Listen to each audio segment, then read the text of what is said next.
እንግዲህ ከላይ እንደምታዩቸው አራት ሰዎች ታያላችሁ። እንግዲህ ይሄ ከላይ የምታዩት ቤንፊልድ ይባላል እና እቺ ደግሞ ክሪስቲ ባልና ሚስቶች ናቸው። ይቺ ደግሞ እንደ ሰራተኛ የቀጠሯት እናት ለልጃቸው። ይሄ ደግሞ ምስኪን እንግዲህ ያው ታሪኩን ሲገለጽላችሁ ምናልባት አንደርስታንድ ታደርጉታላችሁ። በጣም የሚገርም ክራይም በዚህ ሴንቸሪ ውስጥ ያልተደረገና በጣም የሚገርም ነው ታሪኩን። እንግዲህ ያው በሚዲያም ተከታታችሁት ይሆናል።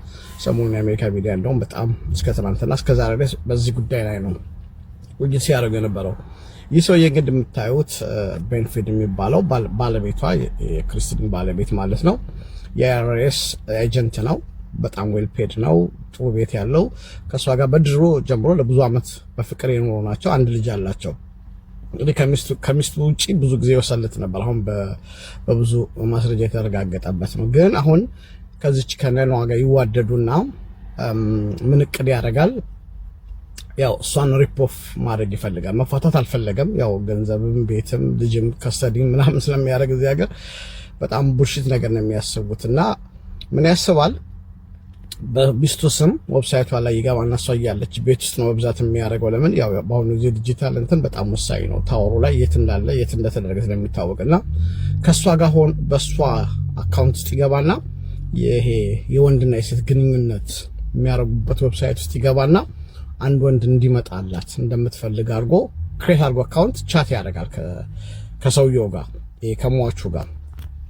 ያው እሷም በእርግጥ ሞታለች በኋላ ግን እሱ የሚመስለው እንግዲህ ሚስቱ የምታረግ ነው። ሴት ናት። በቃ እንደዚህ ነው እንደዚህ በዚህ ቀን ትመጣለህ ወደሃላ አቀፈረስቶ ሴት ነው በሴት መልክ ስለሚነግረው አምኖ ሰውየውም ያም ይጠብቃል።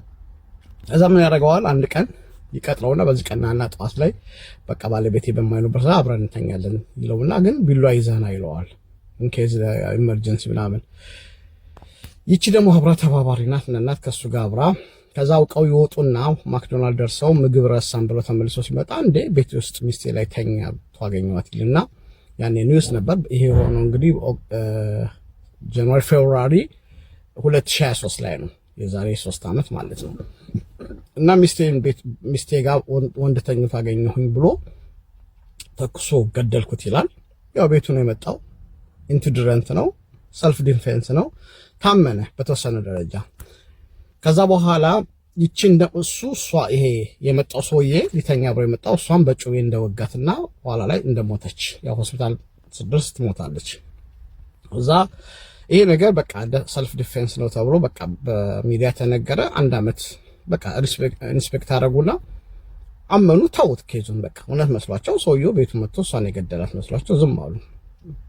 መጨረሻ ላይ ግን የሁለቱ ሰዎች ግንኙነት ቀጠለ። እንደውም ቤቱ ሳሎን ውስጥ መተኛት መኝታ ቤት መተኛት ጀመረች። ልጅቷም ማሚ ማለት ሰው ቤተሰብ ሲያይ ለፖሊስ ሪፖርት እንደገና ያደርግና ከአመት በኋላ ላስት ይር ከዛ እንደገና ማየት ይጀምራል ይሄን ኬዝ። ፖሊሶቹ እንዴት እንደዚህ አይነት ኬዝ ተፈጠረ ብለው ኬዙን በጣም ሲያጠኑ ለካ ሁለቱ ሪሌሽን ግንኙነት አላቸው። ሆን ብለው እሷን ሰውየውን ጋብዞ ሲገላት እሱ ደግሞ እሱን እንደገደለ ነው። ስለዚህ በቃ ምንም አይባልም የሚል ተደባብሶ ይኖራል ብለው ነው።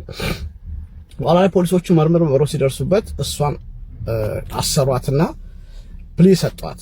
ኦኬ እኛ ብዙ ማስረጃዎች አግኝተናል፣ አንቺ አሁን በክራይም የተከሰሽው፣ ስለዚህ ወደ ማንስላውት እናርግልሽ እንቀንስልሽ ኬዙን የምትቀጭበትንና ዲል አርጊ ከኛ ጋር አብራት፣ በቃ ብዙ ነገር ደርሰናል ሲሏት እሷ አሰበች ታስራለች።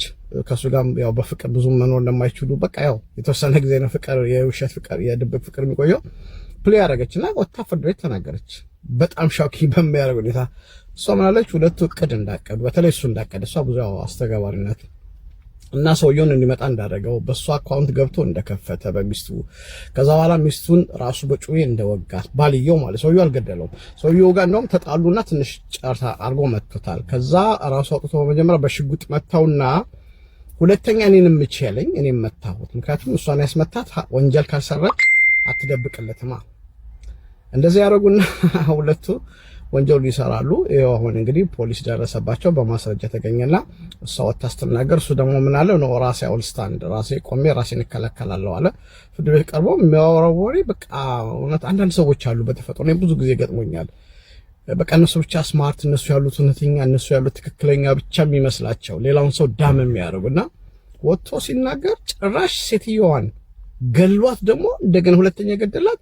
የሴክስ እንትን በዚህ ቪዲዮ ምንድነው በዌብሳይት እየገባች ከወንድ ጋር እንደዚህ ተኝታ ዶም ምን አለ መጨረሻ ላይ እሱን ጠርቶት ሲመጣ አለ እሷ እንደሰራቸው አድርጎ ማለት ራሱ የሰራውን እና አም ሶሪ እወድሃለሁ አለችኝ ብሎ ከቤተሰቦቹ ፊት እንደገና እሷን አዋረዳት። ሞታም ደግሞ እንደገና ልክ እንደዚህ አይነት ስራ እንደምሳሌ ግን በጣም እነሱ ሲያጣሩ እሱ እንደውም በጣም ብዙ መልቲፕል የሆነ ሪሌሽን እንዳለው ነው እና አሁን በሶስት ካውንት ጊልቲ ተብሏል ትናንትና። አግሬሲቭ መርደር ሰውየውን፣ አግሬሲቭ መርደር ሚስቱንና ኢንደንጀር ችልድረን ማለት ልጁ እያለች ነው እዛ ይሄን ነገር ያደረገው።